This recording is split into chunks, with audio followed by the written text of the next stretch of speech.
Oduma kuma bo ade bo ade obo adewu man adewu dentra pentempere menoso no yakoto a yefre menoso no yesore a yefre menoso no obi tutumrika enkwahwe dentra menoso no da ya onyane kron okọ achim ho a achim kotoku eye odam capital eye odan ne achim so adurofo omo no aye achim bosomefo no omo firi denkyere mu oba aburi ha eye na ba aburu kurawura ba abu omo ye denkyerafo nti abudi ene be ye aburi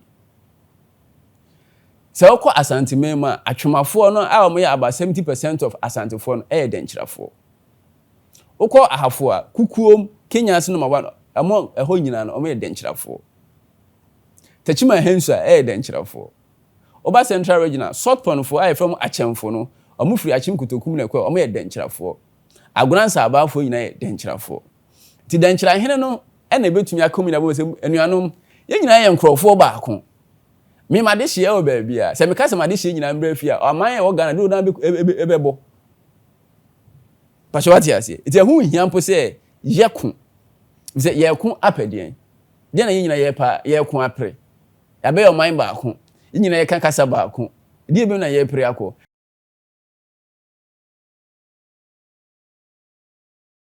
You are watching the biggest, the largest, the highest, the greatest, the tallest, and the mightiest world platform. I am the mother of all spiritual platform. I welcome you to another episode. I am always Queen Hadasha, call me Empress. Makida, I am Labraska, the Sun Goddess, African's finest spiritual visionary.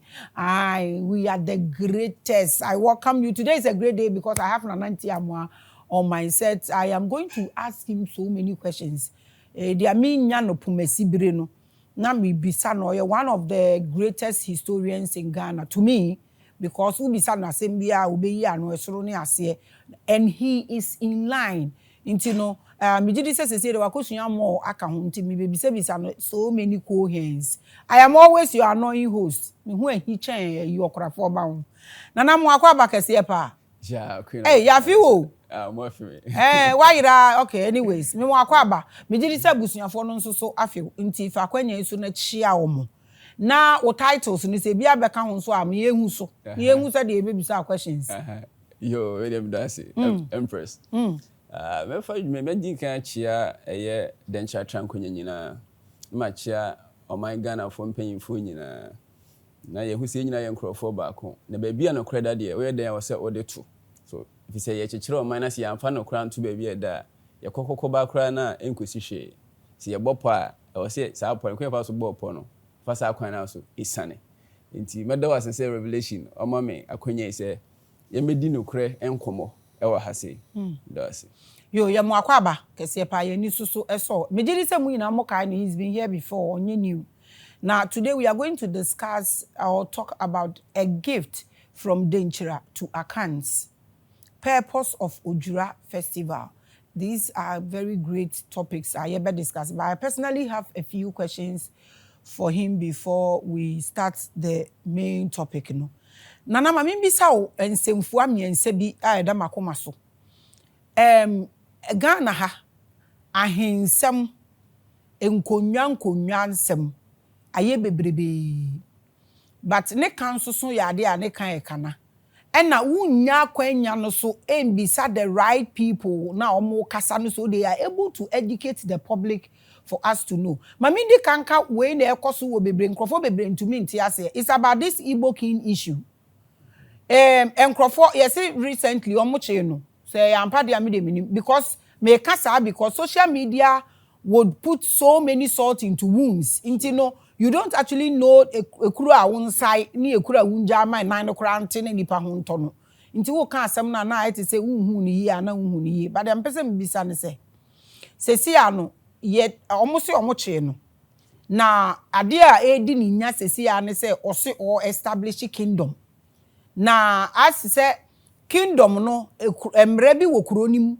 oman Ghana mu a obe establish kingdom a ese enwo under what sa asem no sa Igbo king na asem ni nyina na ade e me he's an African. We have black Americans who have properties. We have all the malls na wo kuro mu ani na Lebanese, China, for India, for they have properties here. Mirage ni trasa ko ni ade nyina. Inti me he's an African. Inti nko property wa ha when we wato. Inti me ni problem. I'm not saying or ye angel. Minimum no. I know nothing. But me the kingdom part no because of your history. That is why I want to know. Obetumi esi ni ho. Ana obetumi esi kingdom ama ne ho. Ana saa de no mbra ben ne wo ho. So ansa no obi beka sa machechire kingdom no. Mbra ben ne wo ho. Dem do ase. Answer me we are no. Maybe some most pan-Africanist, you know, say Mpempi no, ye gidi say first or Sergeant for Dr. Kwame Nkrumah, eka say before you nan kambo.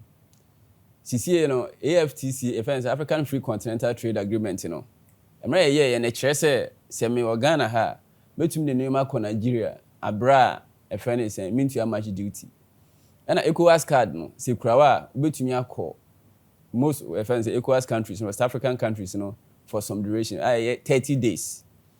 It's embassy and say really nyina ye new marketing kiti a ye dey say we break the African borders, you know. And yes na you are assuming say bibini bia say ni papa. You are assuming say bibini bia before enkrofo baako. And you are assuming say migration should not be a problem. Enti Igbo king asem no akoye asem a ye kan I was say we can we are from a pan-African perspective. We are from local perspective. Obetena Ghana ha no enye ohaw and I say enye problem. Ghana fo nyina be kaya na we Liberia camp o Ghana ha, right? After Liberia war, Liberia camp ukọ Kasoa e wa ha say ana Budumbura ho no. So what happened? Did anybody or friends say Ghana for sorry to Liberians na? Answer in Tiomo. Pachwati ase. Throughout history, a lot of immigrants ever Ghana has say. So I answer any the Tiomo. What the people of Ghana no say agitating is say the Igbos no. Let's go back to Nigeria. How are they behaving in Nigeria? Nigeria and there been a lot of Biafra war. There are a lot of separatist groups. I'm a person from Nigeria. And history says the Igbos are prominent friends saying people are agitating for those things. And some of them are saying, say, you see, say, the Igbos, you know, are more into rough status of acquiring wealth.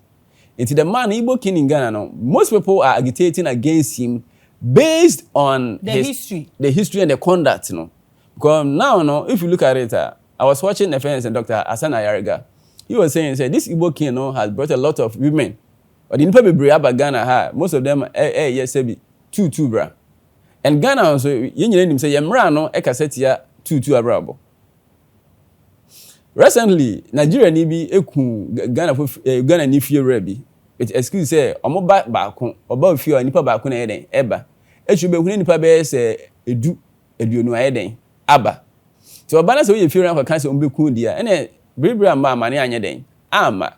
So the people agitating say, they force ye nyina ye hu say that chibi, or habi betumi eden, aba. Based on the way our friends say flooding Ghana no. And then the people are causing agitation say if that be the case and you know when the video no say this is a planner or work for a friend is saying the Igbos. When I say they will come and take over the country. Which is video now. I say it will be a friend is saying a place all the Igbo presidents he was foreseeing said that should be Igbo for president. And so Oba share our Ghana has say if he's to visit Ghana. So home. Problem being say the Igbos no ko Nigerian kasa mo kro nton masase e ma foreigner. Igbos don't sell their lands to foreigner in Nigeria. Now, how is this his fault that your people are selling their lands for foreigners? Yes, it's not his fault. So those things, you know, are not the fault of the foreigners, but rather the fault of the families now entitled to lands. Yeah, well, for instance, 2 lands or ho. And all family lands in Sweden, ho. Which law in Ghana restricts to say about turn land, I'm a foreigner? Is there a law like that? No, we should ask ourselves. I'm ready to say Ghana has a young twin tongue assassin, Emma, Ubi or Hoana. I don't know about that yet. What's your say? Businesses, let's talk about businesses for instance.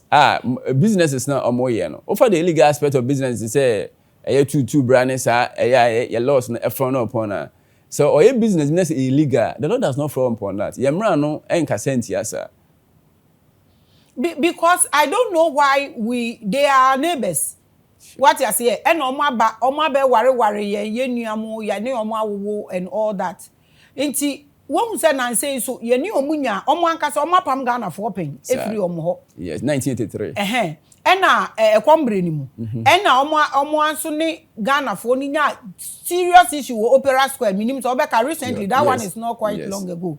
And as I say, we swaba. They are neighbors. We do things with them. Kwame Owusu and so movies near na.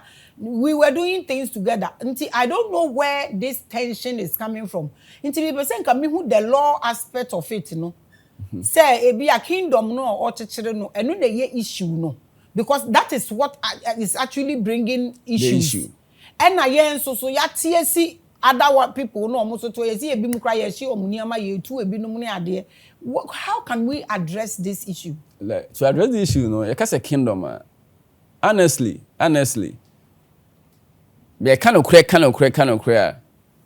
Or can say, or a king. The law does not permit external friends and tribe not recognized in Ghana to have a king here. So to be a king in Ghana, it means that you have a land that we are sovereign over it. And the law no does not see him as a king. Even the constitution of Ghana, no, I say the paramount chiefs, you know, paramount chiefs. So if he declares himself a king, that's where the illegalities come in. Has he done that? That's what people are saying. That he has declared himself that he wants to be the Igbo king. So if he declares himself a king in Ghana, that's where the illegalities come in. What makes you think you're a king in Ghana? And I think most of the people are looking at that aspect of he declaring himself as a king or establishing the domain. That's what they are looking at. For that one, the law frowns upon it. You are watching the biggest, because if we really want to break these borders between us, na yanyankasa ye the hatred in Zubeshe Yemua, we help those who want to destroy us for the attain to be easy for them. Because we have tribal wars, we have religious war, political wars. We are not able to adjust when it comes to these things.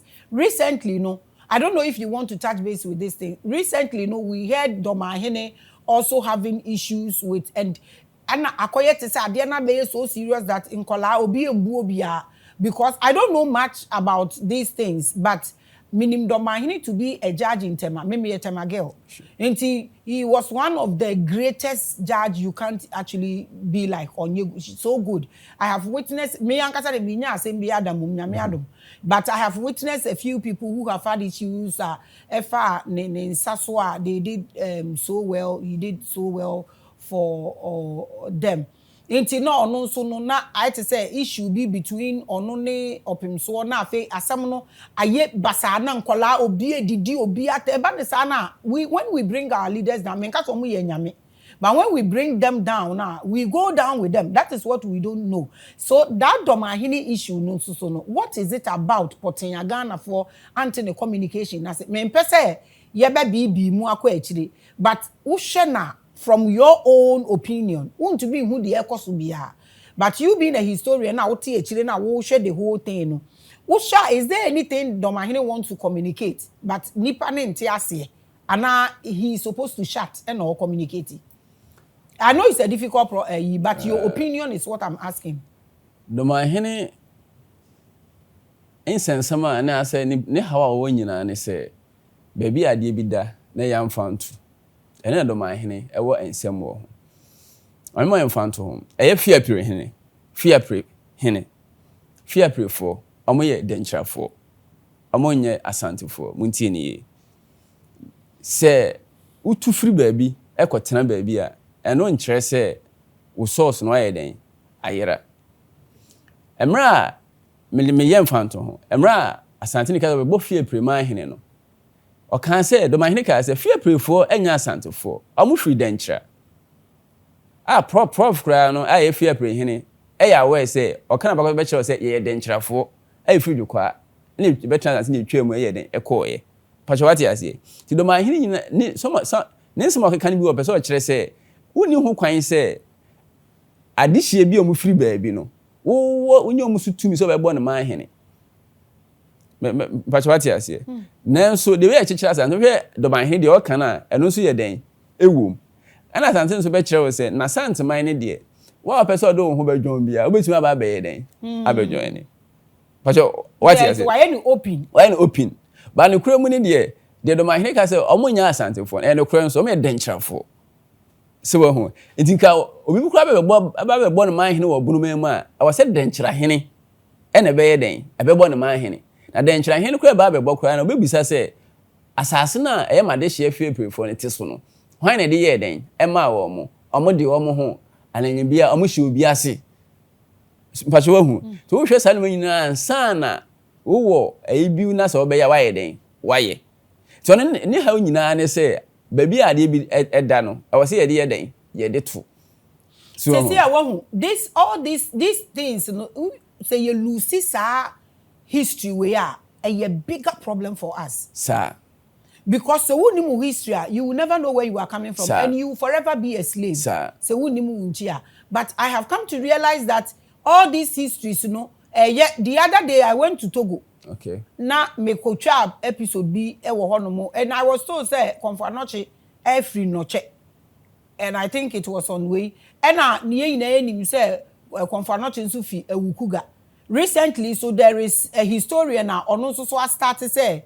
Konfanochi emfi ukugwa but ofi aguna na bosoma na oninua na okom bosom e friend chechire e na okofa ayi fiapo ana said okofa bosom ba okofa abuduro so be kan ho nti onfi ho ofi aguna eno so so adane history fufro kra nti if we don't put these things together how do we actually write history for our children? Into historians of Ghana, what are they actually doing? What do you know about Konfanochi's story? I said I may Konfanochi asem me was making. Say Oduman kuma body about the woman adewu dentra pentemple menosuno yakutoa e frame no suno ye sore a ye frame no suno obi tutum rika enkwahwe dentra menosuno da ya onyane kron de meka kire tiefo nyina ne se Ghana ha no se open okro bibi mu a empempia ya bakosem a una na wo ho a yenkobisa wo papa dentra ya una na a ono na be kire wo se weni na ye den esiye Konfanochi emfiri nochi ono so a efene sen aguna ho no yo na nya ho no ofiri ankasa Konfanochi ewukugani na Konfanochi no enam se oba ene bema ene wuni penti no enipa omo enipa na obi afiri abusua mu ne papa ya asonani ne maame ya agunani to Konfanochi emra ya wo no na ewo ewukugwa no chirepon kasa anochi chi means hwe anohwe eye chirepon kasa omo kasa no oye ewukugwani na empempi no ye wo na se na ahonhom wo no sunti no sa mere no na ahini a edin wo oman mu Ghana ha se denchira ti ye de ne omo de ne ko enkomu kasa enkomu a akom tete e wo denchira a komfort tete Konfanochi efe akom efe komfort chinechi ona tete Konfanochi akom na Konfanochi no de na tie de se emre no wo denchira no na opese eye boamponsim adakabre eye denchira hene a wo sa na boamponsim adakabre ono a we fence say this cartoon pada so no obo ekruma no achichiri kruma no so hu say akom no ye mfa ndi hene enti onchichiri kruma no si dabi enti aguna na okan ye no after Feyase battle no na ahemfo no se Feyase civil uprising na ahemfo no ejeje echichi nipa e contribute nipa e Konfanochi de aguna ekoye ni kuro ko jichiri ni kuro wa aguna ho it is any pana na obi a contributing slaves obi a contributing asumnya hene mpo odo ni mapew one contribute bi say Konfanochi ni nadamfo we fence o say tutu ayi na za ama amana nadamfo say tutu na baba ya sante hene to do ni mapew kura one contribute bi ena mam so Konfanochi edome asumnya no ti aya aguna kuro ni de Konfanochi na kwa chekire na ode to ena se ma me abusuan aya aguna nti na to aguna na nye ho no ofiri ankasa ni kuro ma ankasa eye ewukugwa ana nye denchira nso na ofiri denchira no ne maame ya wo ya aguna nti na mane ye am say denchira busuan na edi denchira so no eye agunafo nti ma no enya some lineage e wo ho but baby e wo no a no oye ewukugwa eni sanity Ti aguna de the history of Ghana they say you to me quite cheaper, you to me churo go ye video digu papa. Because it's really an issue. It's really an issue. See, looking at tribal wars in Niama, because I agree, if we are not able to unite, it may be difficult to liberate ourselves. The thing say, you be unite, you be come boom. Now the key to Ghana, unity unite denchra hene. O head denchra hene and hene na, on any on hene na this year, ewo baby Maame mbra mu say. O head denchra, na kujo tebo be chichi na echire no. O he achimebu akwa. Me de achimebu akwa. Eye oche hene. Onu say no, na o ye denchra ally. O ye denchra adamfo. Nti omo na ye denchra nifa hene. Tio. Okwa achim ho a achim kotoku eye odam capital eye odan. Ne achim so adrofo. Omo no aye achim bosomefo no, omo firi denchra mu. Oba aburi ha, eye na ba abu. Aburu kurawura, ba abu, omo ye denchirafo. Nti abude na be ye aburi. Se okwa asante mema atwemafo no a omo ye about 70% of asantefo no ye denchirafo. Okwa ahafo a kukuom Kenyans no mawa amo eho nyina no omo ye denchirafo. Tachima hensu a ye denchirafo. Oba Central Regional South Ponfo a from Achemfo no omo firi Achim kutokum na kwa omo ye denchirafo. Agunansa abafo nyina ye denchirafo.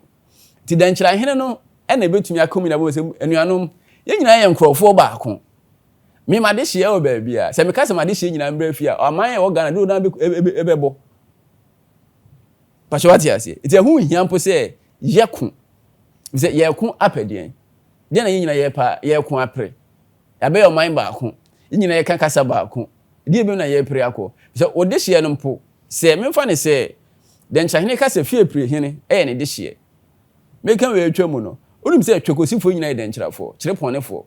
Ehanso ade hye Sansamango, Apatogo, ene Beni. Se denchira hene ba na so ka se ne manfo wo twakosi friends chireponefo embrafie. Yo denchirafo vume voter region last week me kwa ye kro na akono. Na wadaroma o na mechiawo. Vume, omnya ye nkrofo. Central ton North ton ni ade nyina omo ye denchirafo, mafefo nyina denchirafo. Asatofo nyina denchirafo. Nti denchira hene ba beka kire ye nuyo na anwonafo se me ma de hye no na ye den ete. Omadane anwonafo mpo. Na akona ko timi nkatwi. Omadane friends anwonafo. Me denchira hene ma de hye wa asante, atwemafo, tafo, omnyina ma de hye. Me denchira ma de hye e wa hafo, kukuom ni ade. Ye nyina ye nkrofo baako. Sa debate na we ni nyina enkosi hwe. Dia wo se ye asisie ne se ya honhom na ye de baaye no. Ene ehwe kwan a ye befa so e de akekere oman no. Ama ye nyina ye ne ye nananom ho aye den atowo mo. Fisise nipa sore a nipa danyane a ebedi obedi ene de obehye. Enti se ye nyina ya pre ya kontokwa atoto ahye. A prince asie wi a de aka ne se ye nhwe se ye nsa ase ne de abadi ho no. Development ye de beye den ye de beye. It is denchira hene is the key to all this. Because no nipa na de hye ba bia. Ahemfudu do ha nyina nso dodo na afiri mu. Dodo na afiri mu. Enti de yakoso ne de mimi hu se tribal war ebeba emba. Denchira hene ba se king. Obefrefe na de hye nyina. Aka mu nyina ye den abom. Enya ntokwa. We wish him well. Ade papa de ho na empe. Sir. We wish him well. Sir. So about betumi afrefre obi abu. Sure. Sisi ekura me kura la me ya sha se afrefre. O yo bi ya ye 2022. Afim pimienu na aduonu mienu. Me we se na me kura bi afre. Na mo ye no mo amfre ye. Adam mo ye afre busuani ma na. Bo mo nte denchira sa so current denchira yo. O me denchira for o makotena asante me.